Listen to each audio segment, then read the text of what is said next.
I'm Colin with OKRaw.com. Today we have another exciting episode for you, and I'm in persimmon heaven here. We got about 50 pounds of persimmons right here.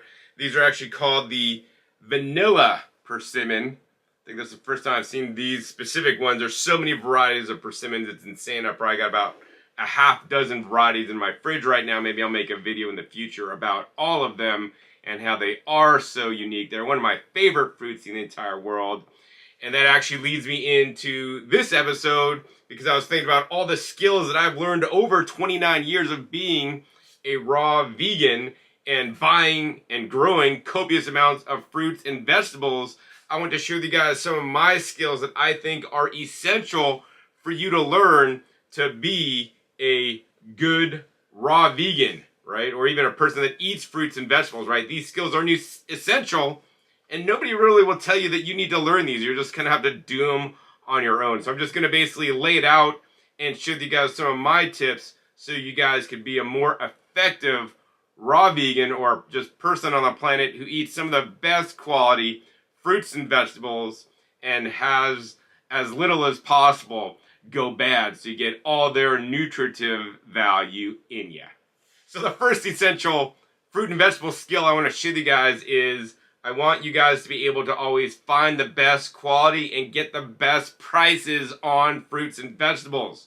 If you guys just go to your local supermarket and buy fruits and vegetables, it's unlikely you're getting the best price, and it's highly unlikely you're going to get the best quality. So to get the best price, how can you do that? Well, number one, I'd say go to the wholesale produce terminal near you if you have one available near you. They're in larger cities like Los Angeles, San Francisco. I've been to ones around the country in different places. I know there's a huge one outside New York City. I think I've been to the one in Chicago and Maryland. They're all over, and they're definitely a good place to get some of the best prices and also in many cases the best quality because when you go there, the cheapest produce is the ripest produce. Because of them, ripe produce is a bad thing because if it goes bad, they lose all their money. They lose their investment. So I've been able to score some really good prices and really ripe produce at produce terminals. Number two, of course, I'd always recommend you guys visit your local farmer's market. Farmer's markets, if they're a true farmer's market and the farmer actually grew the produce that he is selling, you should ask them because some farmer's markets, they're just basically reselling commercial produce, which I'm not a big fan of at all. But farmer's markets, generally, it's locally grown, so it's picked fresher, hopefully the day of the farmer's market. You could ask them, when did you pick this? And also, my tips, you could save money by going at the end or buying in bulk. So if they have like persimmons, say, hey, it's like, how much if I bought a whole box of persimmons? Would you give me a better deal? Because I love persimmons, right? And you guys have the best ones here, right? So compliment them too. So that's one tip. The other tip I used actually about a month ago was I got to the farmer's market late, right before they closed. They're packing up. The guys are like loading up their trucks, but there's still like a box of persimmons out there. And, you know, he's like, I was looking at the persimmons. I was considering buying them. And he's like, you want to buy all the persimmons? I'm like, yeah. I'm like, how much for the whole box? He's like, $15. And it was like about 30 pounds of persimmons.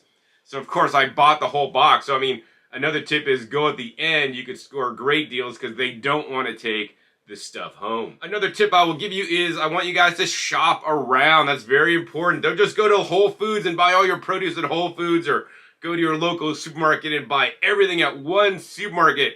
That's the worst mistake you could ever make, right? One of the things I love is to just go around to all the different ethnic markets in my city here and find the best produce. Actually, that's how I found these very vanilla persimmons. If I just go to Sprouts or Whole Foods, they might have fuyus and haichias.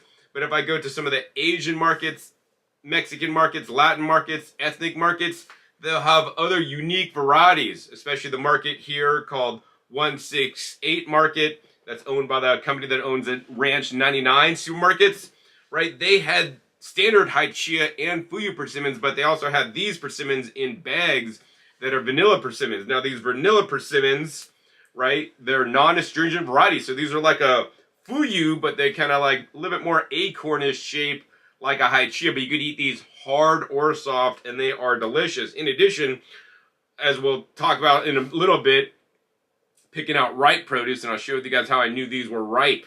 or not. Yeah, the message is shop around at different ethnic markets near you, different produce stands. There's some places like in Berkeley, California, like Berkeley Bowl or Monterey Market, that specialize in selling produce, and maybe there's some specialized produce markets near you. Unfortunately, in the city that I live now, there's no specialized produce markets, but there are a lot of ethnic markets, and each of them, you know, have different selections of produce. Some of the Asian markets tend to be some of the best with the widest selections, so you guys could have even a greater variety. Another tip for getting the best deals is I want you guys to use a website I use called Flip, FLIPP.com. If you guys don't use a computer, you could download the Flip app, and that Flip app basically, companies will upload their grocery store sales ads every week to Flip, so you could go on there and see the produce that's on sale in your area and find the best prices on fruits and vegetables near you. They have organic and non-organic items listed, so I often go there to find the best deals on mangoes or papayas or avocados. The second skill I want to show you guys so you guys can be a more effective raw vegan is I want you guys to know the seasonality of produce, right? If you just go to the grocery store and you always buy bananas, right, you're never going to know the seasons of produce, because bananas are always in season because they're always shipped from out of the country green and then gassed and ripened as needed. Your bananas are really a non-seasonal fruit for the most part in the tropics. They can be available year-round. Of course, some seasons they'll be more than others. But I really want you guys to embrace the seasonality of fresh fruits and vegetables. Right now, it's we're going into the winter. The fall is just ended, and it is persimmon season is now in season in full swing. So go out and buy as many persimmons as you can. They can store quite well in a cold fridge for a month or two, depending on when you buy them and how hard they are, how firm they are. And you could be eating them for the next few months. I had friends that used to buy persimmons and stock up when they were available, and then they eat them through like February and March, right? Which is totally insane. And likewise, when citrus is in season, which is coming right in after the persimmons, and of course, apples are in season in the fall. And then we have apricots in the early spring. We have nectarines and peaches in like the summerish months. And the cherries, actually, they're also kind of earlier spring as well. I mean, and that's just the fruits. And then we can talk about vegetables. What vegetables are in season? If you go to the store, you always buy lettuce. Lettuce is always available because somewhere it's grown, it is in season. That being said, me living in one of the warmest climates in the country, right? I pretty much don't grow lettuce in the summertime. I'm all eating summer vegetables, which are more tropical vegetables. And if you want to experience tropical vegetables and leafy greens, I'd encourage you to visit an Asian market. They're more likely to sell you guys tropical leafy greens than not. Things like moringa greens, Malabar spinach greens, Egyptian spinach or malahika greens as well. But nonetheless, in the winter time, that's when I really focus on growing brassica family plants. So cauliflower, kale, broccoli, bok choy, komatsuna, mustard greens. All these are amazing crops I grow in my garden in the winter and eat a lot more of those. And in the summertime, I eat things like bele leaves, eat things like Malabar spinach, like longevity spinach. So my diet is always changing. So I really want you guys to get to know your local seasonal fruits and vegetables that grow near you.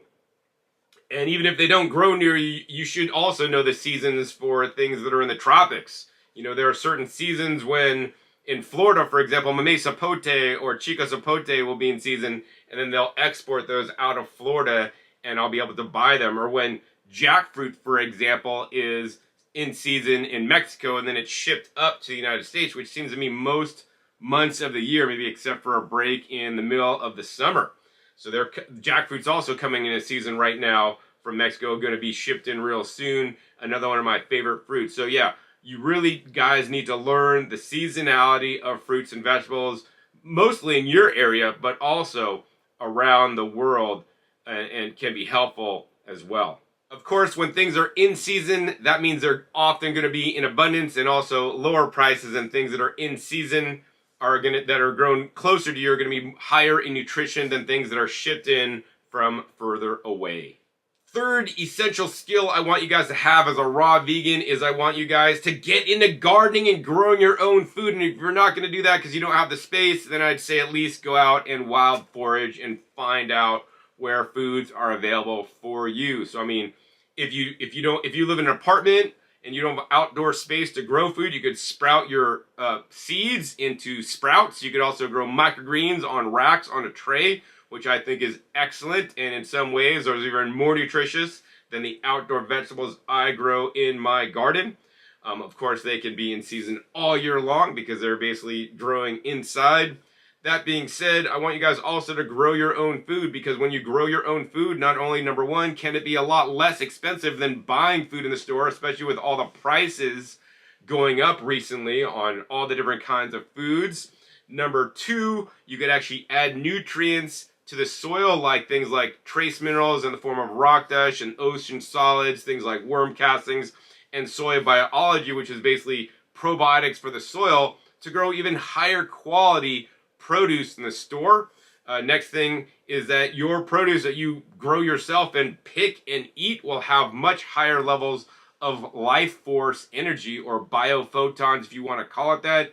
And another major reason why I grow my own food is because now you'll be able to grow food money cannot buy, right? We think we have such a large selection of fruits and vegetables that we could buy at a grocery store. Like the store with the biggest selection in town here is SF Supermarket on Decatur and Spring Mountain. And they have a gigantic produce section with all kinds of fruits and vegetables from around the world. But still, that is a drop in the bucket in comparison to all the different fruits and vegetables that you could grow in your backyard, right? With all the different seeds, because the farmers only grow what's going to sell. They're not going to grow these unique, weird vegetables that may not sell well, but they can be super nutritious, right? So I grow so many different varieties of fruits and vegetables. I think I had a taste test with Lisa a few years ago. I had almost like 100 different leaves that she actually ate from my garden. So if you guys want to learn about different varieties that you could grow in your garden, one of the easiest places to go is rareseeds.com. You know, I think they have over like 1,000 different varieties of fruits and vegetables that you guys could grow yourself that you're literally never going to find in the grocery store, that have higher levels of nutrients than some commercially grown produce. Of course, I always want to put in my 2 cents on wild foraging, right? If you don't have space to grow your own, you could go ahead and learn about wild foods that grow near you. You know, dandelions grow in most lawns if they're not, I mean, whether they're sprayed or not. Hopefully, if you're harvesting them, you know, they're not sprayed, or if you live near a public park where you could wild forage. I used to wild forage in Santa Rosa, California, miner's lettuce, which is one of my favorite lettuces to eat, that actually the 49ers, or the miners that came to mine the gold in California, ate literally in the mountains as their lettuce. It's coming into season this time of year, and actually I grow it wildly in my garden. One of the cool things is you could go out and wild forage some of the foods, eat them, and then harvest their seeds and bring them back to your garden and then grow them yourself. This will really get you into eating more locally grown foods and being aware of what's growing on in nature near you. Maybe public parks near you may have fruit trees. I mean, in some areas they have, you know, parks like the park in Homestead called Fruit and Spice Park that just grows fruit trees, which is a public park, but you pay your entry fee and you can eat all the fruit that has been dropped on the ground. Link down below to my video where I go there during mango season, if I remember. That was one amazing trip with all you could eat fruit, literally wild forage that I didn't grow for, I think, $8 back in the day. I think they raised the price these days. I mean, if you can't wild forage things, then I would encourage you guys to find at least a U-Pick farm. There's an amazing U-Pick farm here in town called Gilcrease Orchard, where you can go and you walk in and you just basically pick the fruit at the ripeness level you choose, not the farmer chooses, right? And then you just buy it and take it home. You know, a lot of the fruit that I get in season is actually from Gilcrease. They grow some of the best apricots in town, and they're amazing. They're just totally ripe. I pick them ripe. I don't pick them unripe like some people there. And they taste amazing, more nutritious, as well as being locally grown. So I want you guys to be intimately familiar with growing your own food, or at least wild foraging your own food as well. These are skills that many raw foodists may not even teach you about because they're just locked into just going to the grocery store to buying all their own produce, which is of poor quality in my opinion. So I really want you guys to start growing your own food if you are able, because the produce that you're buying at the store is not the best quality in my personal opinion after growing food or even supporting local farms or wild harvesting food, because in the produce industry, basically they have to pick things early so that, you know, it doesn't spoil and go bad before somebody buys it, because they're going to lose their investment or their money, because after all, the produce industry is just another business like any other. My fourth essential tip for being a successful raw vegan who eats lots of fruits and vegetables, or just a person who eats lots of fruits and vegetables, is I want you guys to be able to properly rotate and store your produce so that it doesn't go bad. If I bought 50 pounds of persimmons and I just set them inside my house in nice trays looking like this, right, they would not last that long, right? Because they're warmer, they're just going to ripen faster, and then I can't eat them that fast, and they're going to go bad. So it's very important to store your produce properly. I actually have 3 fridges set at different temperatures. I have one fridge set at like 35 degrees, one fridge around 40 degrees, and one fridge around 50 degrees, because every different produce item requires a different temperature for optimal storage length, right? If you store something like greens in a fridge that's like 50 degrees, it's way too warm. They're going to wilt and go bad very quickly. But if you store the same, once again, these are winter greens in a fridge that's 36, that, you know, would get 36 degrees outside, it can handle that temperature. So if you think about all the leafy greens and vegetables we buy in the store, all the, you know, broccoli, cauliflower, Brussels sprouts, lettuce, all these are winter greens, but yet you're eating them in the summer because they can handle cold storage, because they can handle the cold weather. You're not finding things like moringa greens, Bailey greens, Malabar spinach greens, because when you put those in cold storage, they croak, or like water spinach, right? My water spinach is gone. Like, it doesn't really like below 40 degrees. So it's very important to store your produce properly for the maximum lifespan. So for example, if you're storing peppers or tomatoes, better to store those near 50 degrees, because when it's like 35 degrees or 40 degrees for peppers or tomatoes, they're going to get cold damage, and then they're going to go bad quicker because they are summer vegetables. They're used to growing out in the summer sun, in the case of my backyard, in 100-degree weather, and they don't like it when it gets too cold, right? So that's why I have 3 different fridges at 3 different temperatures. I'll put a link down below to the video I made years ago where I go over some of the common temperatures that you should store your fruits and vegetables at. This is very important. Maybe you can't have 3 fridges like I do. Maybe you're going to get 2, you know, then I'd at least have one like that's around like 35 for all the cold stuff, especially things like my juices, and then maybe one around 40, 45, and then maybe you could store stuff on your countertop, which is, you know, warmer. But yeah, it's so imperative to store the fruits and vegetables at the right temperature. Of course, another thing I use is I use a thing called the Berry Breeze, which basically ozonates my refrigerators, so that kills bacteria and will lessen the effect of the ethylene gas and ripening the fruit faster. That's another very important tip. That thing really works, guys. I hate that it literally eats D-size batteries. I've been looking for a better alternative that is rechargeable, but most of the ones that I've tested have not worked that well so far. Now, of course, we just talked about storage of produce, but now I also want to talk about rotation of produce, right? When these go in my fridge, these are stacked up one on top of the other. And when I go to eat a meal, I don't just like, oh, this is on the top, so I'm only eating the ones here. No, I go to every single one of these and like, look, I'm like, okay, which one has the darkest persimmons, right? Like the most orange. I recently saw a video today with a raw vegan who's basically cutting open like yellow persimmons that are hard. I'm like, there's no way, in my opinion, those are ripe. And she just probably went to the local grocery store to buy them. I mean, I go to many different stores, all the major stores in my city, to find the ripest persimmons. Actually, I just saw at Costco, they had organic persimmons actually that were actually quite ripe and better quality than just standard persimmons. I was like, man, I would have bought those if I didn't buy all these, because these ones, because they're vanilla persimmons, taste even better. But nonetheless, I want you guys to you know, when you're rotating your produce, when you're making a meal, you're gonna set all these out flat, and you're gonna look at them like, whoa, this one's ripe, this one's ripe, and you're gonna pick all the ripest ones off and eat those ones first, and save the ones that are darker in color for later. Very important. If you have leafy greens that are going bad, right, use those for tonight's salad, right? Don't just like, oh, I don't feel like a salad tonight, I'm gonna eat this that's in good shape. No, you're gonna use the stuff that's going bad first, so you minimize your produce losses, because every time you lose produce, right, you're wasting your money, right? You're throwing money down the drain. Of course, all my produce gets composted, so it does get turned back into soil, which then does go into my garden, which then does grow more crops. But unfortunately, many raw foodists don't even compost their produce. If you guys are looking for a produce composter that you could use indoors, I recommend the Wrinkle. Link down below to my video where I talk more about the Wrinkle composter. It actually works on a biologic, or through basically fermentation of your compost, unlike some of the composters that simply heat it up and grind it up, which I am not a fan of.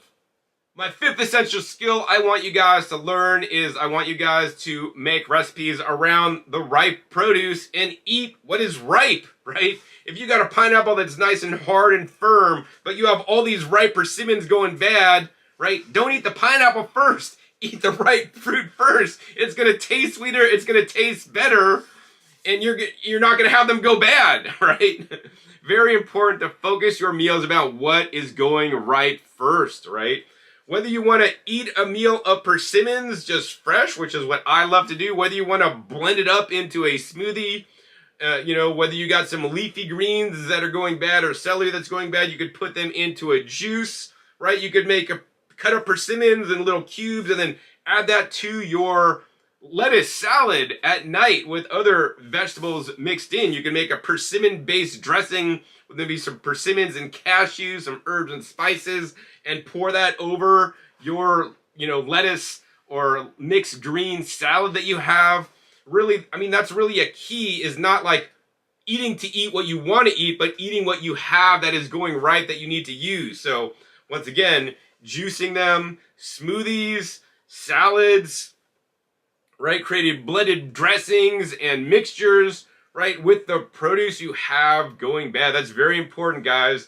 I want you guys to learn different techniques to use all the different produce. And if you guys don't know how to do this, I would recommend looking at some long-term raw vegans and some of the recipes that we make. Because some of the recipes we make are not just because we want to, it's because we got produce we need to use, and that's the recipes that we're making, right? We've learned these skills over time, but nowhere is there a course to teach you guys this. So you just gotta kind of learn by modeling and observing what some of the more long-term raw vegans are doing and try to do something similar. So the number 6 skill I want you guys to have is I want you guys really, honestly, this is probably one of the most important, I probably should have put it first, is I want you guys to learn how to pick out ripe produce and pick out the best produce for your specific situation, right? If I'm buying fruits in general, right, I'm always going to want to buy the ripest fruit as possible. There are a few exceptions to that rule. But, you know, if you go to the store and you see all these persimmons that are yellow and very hard and even with some green tinge, like, guys, those are not ripe. You should not buy them. My personal opinion. Right? You want to look for indicators of ripeness on your fruit. Every fruit is different. You could Google it. I have videos on ripeness of some fruits. There are experts out there on tropical fruits like Rain from Miami Fruit that knows how to pick out, you know, mamey sapotes, chico sapotes, and all the tropical fruits that he's familiar with down in Miami. So when I go down to Miami, I learn from Rain and from other people because I'm used to the, you know, fruits that I grow myself and that are in my climate zones that I'm way more familiar with. So I'll tell you, I know persimmons. And, you know, how did I know these persimmons are ripe? Let me see if I could find a good example for you guys, all right?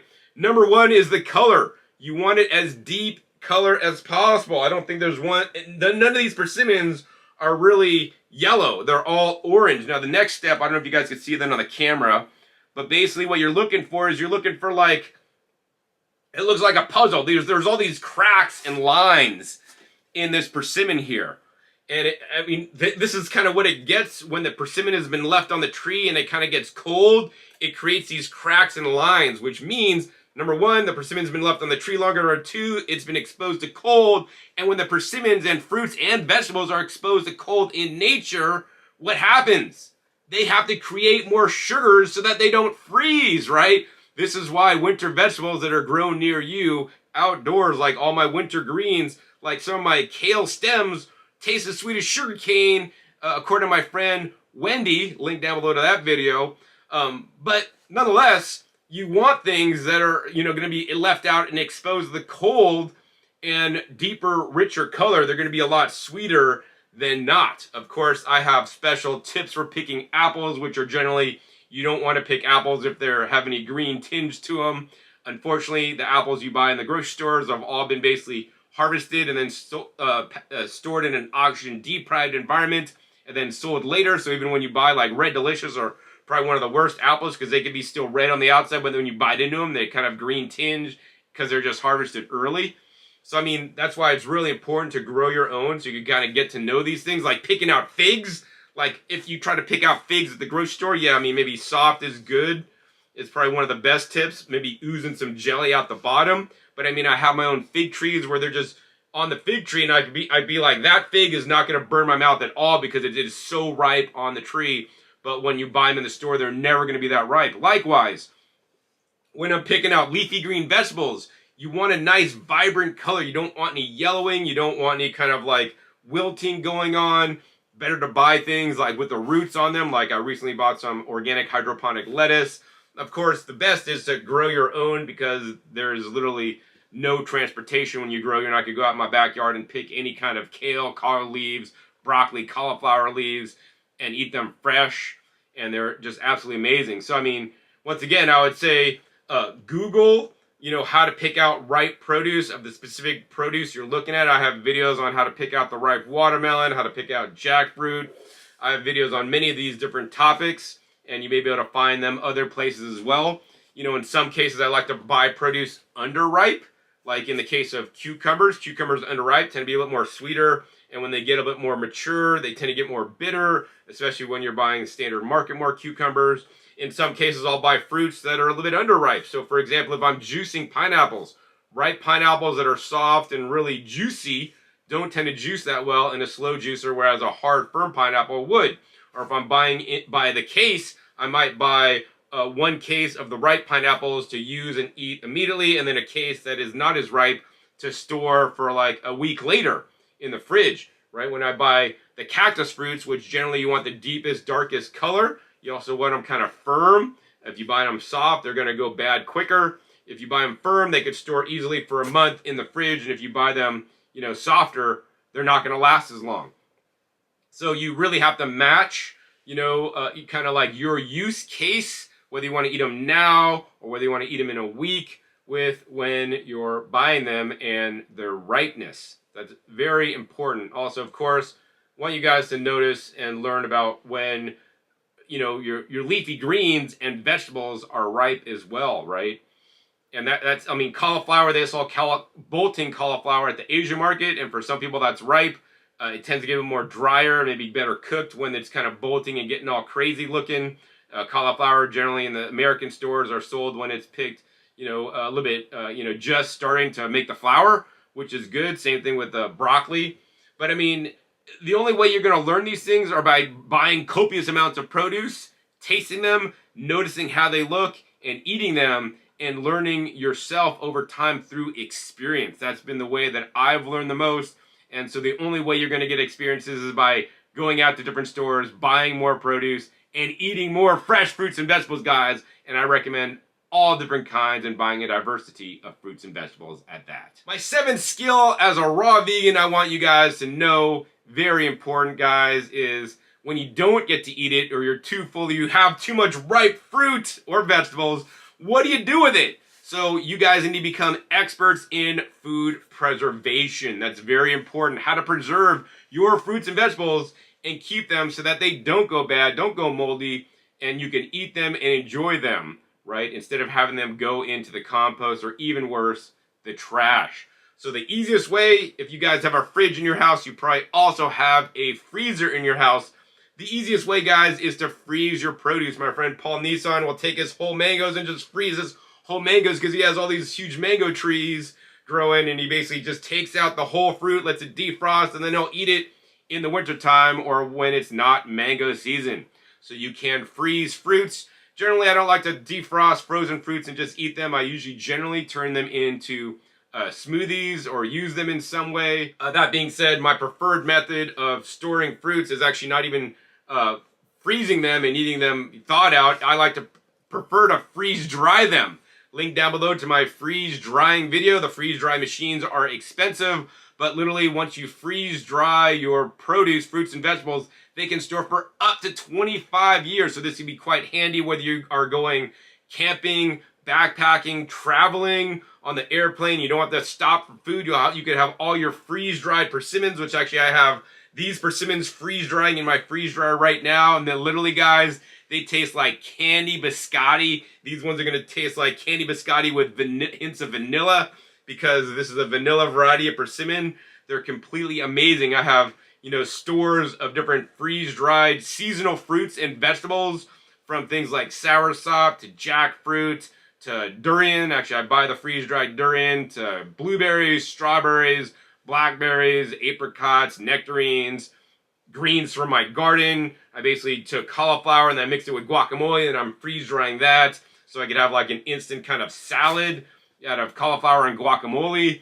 And once again, freeze drying is literally, in my opinion, doing this for 29 years, the best way to preserve your produce to last for longer. Whether we have another pandemic and you can't buy food, whether you want to have food security in case something happens, whether you want to just elevate the nutrition in the food, because when you remove the water, you concentrate the nutrients. Yes, the nutrients including the sugar in the fruits. So I do recommend mostly, consuming the freeze-dried vegetables instead of freeze-dried fruits, but freeze-dried fruits are oh so good. But yeah, you really want to learn how to preserve your fruits and vegetables. Of course, another way that's really cheap and inexpensive, and many vegetables can be preserved this way, some fruits can, is through fermentation. So whether I'm going to juice all the grapes that I got at the local farm that I didn't eat that are kind of going bad, then I pasteurize it and then I inoculate it with the probiotic yeast called Cermaceces boulardii, linked down below to my fermented fruit juice video. I can preserve that juice and now it can store easily for, weeks or months actually. Once I pasteurize it, it can store for months. And then before I drink it, I basically put the probiotic yeast in there, ferment it, and then now it's a live food, and then I drink it, and it's naturally carbonated. This is a lot healthier than drinking things like kombucha, in my personal opinion. Of course, you could also ferment vegetables, so you could ferment things like cauliflower. I bought some fermented green beans or dilly beans. You could ferment things like cabbage, of course. So many things, peppers, I ferment my peppers that are in my garden. So many things can be fermented. You could even turn your pineapple skins into a fermented drink, actually. If you're eating the pineapple flesh, but you could ferment your pineapple skins. But yeah, fermentation is an amazingly useful way to preserve our food so that it can save for longer and create additional health benefits. Of course, the last way I'll talk about preserving your food is through traditional dehydration. I'm not a fan of dehydration these days because if you take avocados, you slice them up, you try to dehydrate them, preserve them for later, they turn black. That's because all the oxidation happening because you're literally blowing warm air over the avocados, which turn it black. Whereas if I freeze dry avocados, they look like avocados just with the water removed. I mean, they almost look like they're fresh, right? So I'm really not a fan of dehydration. But for some things like persimmons and apples, they'll turn brown a little bit, or most fruits can be dehydrated, and at least you're gonna, preserve it and stop it from going bad and be able to eat it later.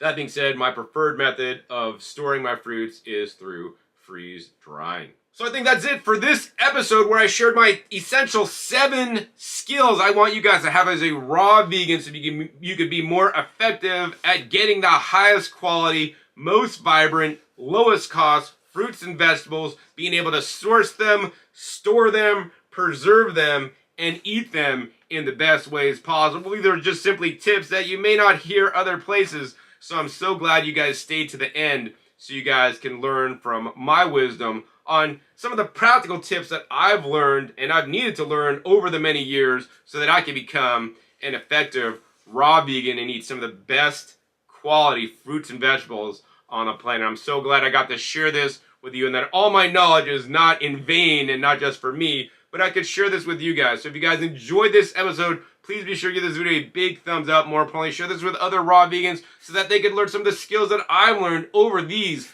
many years to be more effective at buying and preserving, storing your fruits and vegetables in the best ways possible. Also, be sure to click that subscribe button right down below so you don't miss my new and upcoming episodes I've coming out every 5 to 7 days. You never know what new knowledge I'll be sharing with you guys or how I can help you take your diet to the next level. Make sure you click the little bell so you get notified as my new videos come out. And finally, be sure to check out past episodes. Past episodes are a wealth of knowledge. Over 800 episodes at this time on this channel dedicated to you guys, all about how to eat more fresh fruits and vegetables and other healthy plant foods in the best ways possible. Before I go, I'm so hungry. We're going to go ahead and bite into one of these persimmons for you guys. Because like, John, how could you have all those persimmons and not eat one? Because I'm busy making the video. But now I'm sitting down to a meal of persimmons. Look at that, guys. Truly ripe. Tastes like persimmon with a hint of vanilla. Maybe you'll be able to find these near you. Simply amazing. So with that, my name is John Kohler with OKRaw.com. We'll see you next time. Until then, remember, keep eating your fresh fruits and vegetables. They're always the best.